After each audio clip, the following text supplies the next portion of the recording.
2 Thessalonians.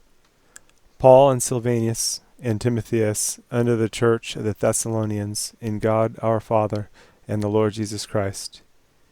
Grace unto you and peace from God our Father and the Lord Jesus Christ.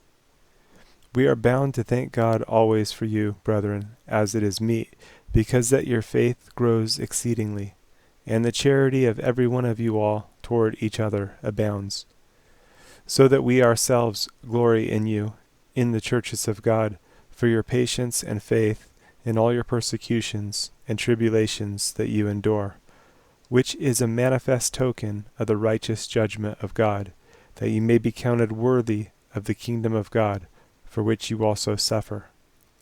Seeing it is a righteous thing with God to recompense tribulation to them that trouble you. And to you who are troubled, rest with us, when the Lord Jesus shall be revealed from heaven with his mighty angels, in flaming fire, taking vengeance on them that know not God, and that obey not the gospel of our Lord Jesus Christ, who shall be punished with everlasting destruction from the presence of the Lord and from the glory of his power, when he shall come to be glorified in his saints, and to be admired in all them that believe, because our testimony among you was believed in that day.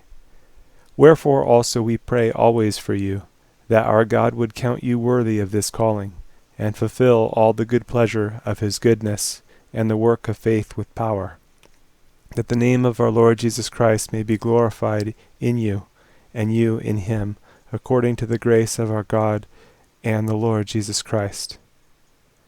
Now we beseech you, brethren, by the coming of our Lord Jesus Christ, and by our gathering together unto him, that you be not soon shaken in mind, or be troubled, neither by spirit, nor by word, nor by letter, as from us, as that the day of Christ is at hand. Let no man deceive you by any means, for that day shall not come, except there come a falling away first, and that man of sin be revealed, the son of perdition, who opposes and exalts himself above all that is called God, or that is worshipped, so that he as God sits in the temple of God, showing himself that he is God. Remember you not, that when I was yet with you, I told you these things.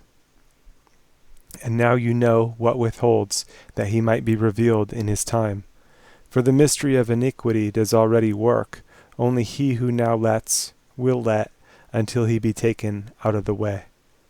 And then shall that wicked be revealed, whom the Lord shall consume with the spirit of his mouth, and shall destroy with the brightness of his coming. Even him whose coming is after the working of Satan, with all power and signs and lying wonders, and with all deceivableness of unrighteousness in them that perish, because they received not the love of the truth, that they might be saved. And for this cause God shall send them strong delusion, that they should believe a lie, that they all might be damned who believed not the truth, but had pleasure in unrighteousness.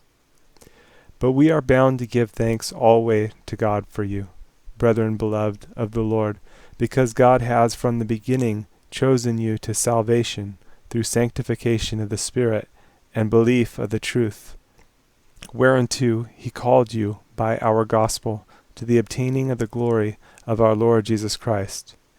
Therefore, brethren, stand fast, and hold the traditions which you have been taught, whether by word or our epistle.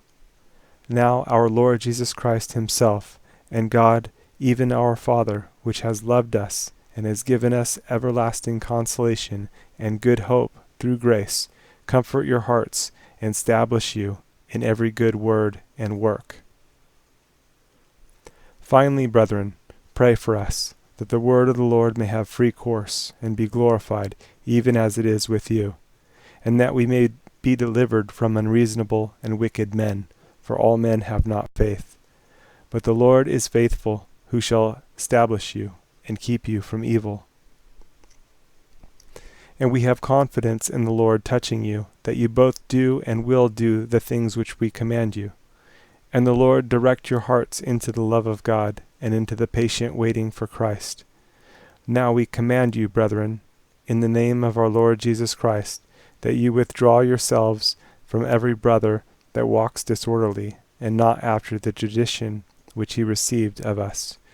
For yourselves know how you ought to follow us, for we behaved not ourselves disorderly among you.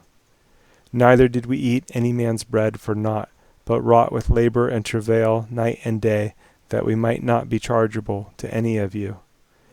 Not because we have not power, but to make ourselves an ensample unto you to follow us.